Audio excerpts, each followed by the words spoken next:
Do you want to develop consistent good habits like reading, going to the gym every day, learning new languages, or practicing new instruments? Or do you want to kick bad habits like eating unhealthy food, biting your nails, watching too much TV? 3 years from now, you can have what you need.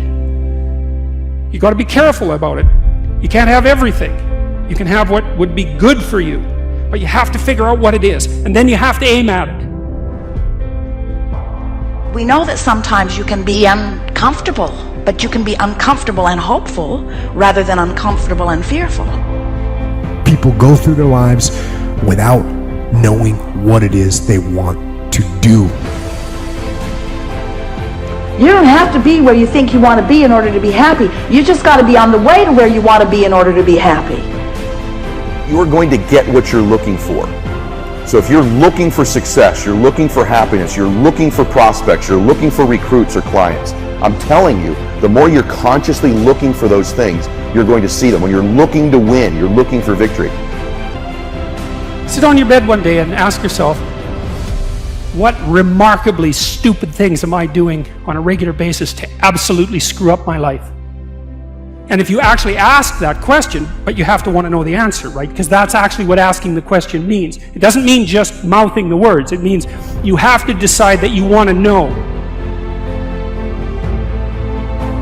And so be very careful what you set your mind towards, what your outcomes are, because you're going to find them. Your mind's powerful. You're powerful. You're more powerful than you think you are. And if you could just get clear on what you're looking for, get super specific with great clarity, great specificity about what it is you want, it's sitting there for you to find if you look for it. The time is now. The time is now to express and for people to believe in themselves. The time is now for it to be okay to be great. Right there and then, you have an opportunity to steer your thoughts and your emotions in the direction that you want them to go, not in the direction that they're telling you to go. In other words, you can literally choose to seize the day, or you can let the day seize you. If you're fearful all the time, your point of attraction is very far from what you really want. If you're ornery all the time, or a lot of the time, your point of attraction is different from what you want. Your emotions are your indicator of what you're doing vibrationally. You've been listening to us long enough to sort of understand what we mean by that? Don't worry about what needs to be done. Think about who you have to be in order to get it done. Did you ever have a dream that was so big that you thought it was almost impossible to achieve? I've had those dreams. And while not every dream has become a reality, along the way I learned a powerful approach of picturing that has helped me achieve most. Since that day, I've had other dreams, other big dreams. And in each case, I would picture where I wanted to be, and I would visualize what I would be doing and who I would be doing with when I got there. As the saying goes, you can't make a basket if you never take the shot. I knew I would miss the shot sometimes, and the failure would dampen my spirit, but I would be better off for my efforts and I would be okay. People are addicted to all kinds of things, substances, but one of the greatest addictions, or rather the greatest addiction, you never read about it in the papers, because the people who are addicted to it don't know it. It's the addiction to thinking. It's actually addictive. Can't stop thinking. It's like can't stop drinking, can't stop smoking, can't stop eating, can't stop thinking. You have the option of taking it hard or taking it easy, of making the worst of it or making the best of it, of giving it your undivided attention, of giving it very little of your attention. You have more control over your focus than most of you have been exercising. And when you begin caring about how you feel more than everything else put together, so that you exercise your ability to focus upon things that do feel good, you begin to discover that in every particle of the universe there is that which is wanted and lack of it. My visualization has helped me achieve most of my goals. And what I learned along the way is it didn't take twice as much effort. It only took an extra 10%. When we fail, life continues as it is. We can stay in our comfort zone. Success, on the other hand, challenges us. It pushes us and it exposes us to rejection. How are we going to manage this new success?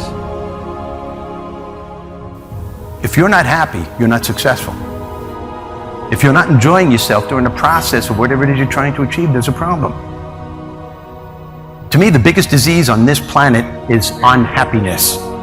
And the reason why people are unhappy is because we have a tendency to keep focusing, as I said, on what we don't have and what's not working in our lives, instead of allowing ourselves to shift our focus and our way of thinking. People always want to be like, follow your dreams, follow your dreams, follow your dreams. My dream was always to be a rap artist, right? But I had to get a job. So I had to focus on my job. And then I made money to follow my dream. One of the main reasons that people don't get what they want is because they don't actually figure out what it is. And the probability that you're going to get what would be good for you, let's say, which would even be better than what you want, right? Because, you know, you might be wrong about what you want easily. But maybe you could get what would really be good for you. You have the freedom to think anything you want. You were born extremely confident. You came into this world knowing how wonderful you are. So choose new thoughts to think about yourself, and choose new words to tell yourself how magnificent you are, and that you deserve all the good that life has to offer. First thing in the morning and last thing in the evening, I want you to look into your eyes and say, I love you. I really love you. Your first goal, this is what I'm suggesting, your first goal when you open up your eyes should be to focus on the things that ignite your spirit and bring you joy. I want you to focus on the things that you appreciate in your life, the things that you're grateful for. I don't care who it is or what it is. Maybe it's the person lying next to you. Maybe you're thinking of your children. Maybe you're thinking of the dog or the cat lying by the side of the bed. A particular goal that you achieved. Maybe there's an event coming up on the weekend. Maybe you're meeting with your friends for lunch. You see, folks, it doesn't matter who it is or what it is. There's always something to be grateful for, to appreciate. And what I'm asking you to do in those few moments before you crank and get into your day is to focus on these things. Then why am I asking you to do this? Because an attitude of gratitude simply makes you feel good. And feeling good is the fuel that drives motivation. We've all made wrong choices and done things that we knew were not the best. It's one thing when other people do us wrong. We had a bad break. It wasn't our fault. We can have faith that God will restore. He'll pay us back. But when we bring the trouble on ourselves, when we blow it, it's easy to live in regrets, thinking that God's not going to help us. We made the mess. But here's the beauty. God knew you would mess up before He called you.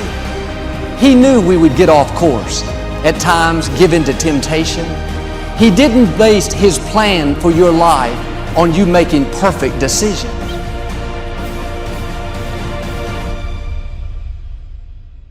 Through success, I represent the possibility of what you can achieve and what you can do with your life and your career. Other people's success represents the possibility of what you can do. Those are the records that you can sell. Those are the type of tours that you can do. Those are the kind of songs that you can produce and the songs that you can write. Those are the millions of dollars that you can get, or billions. Those are the type of architectural drawings and buildings that you can build. Those are the type of books that you can sell. Everybody else's success represents the possibility of what you can do.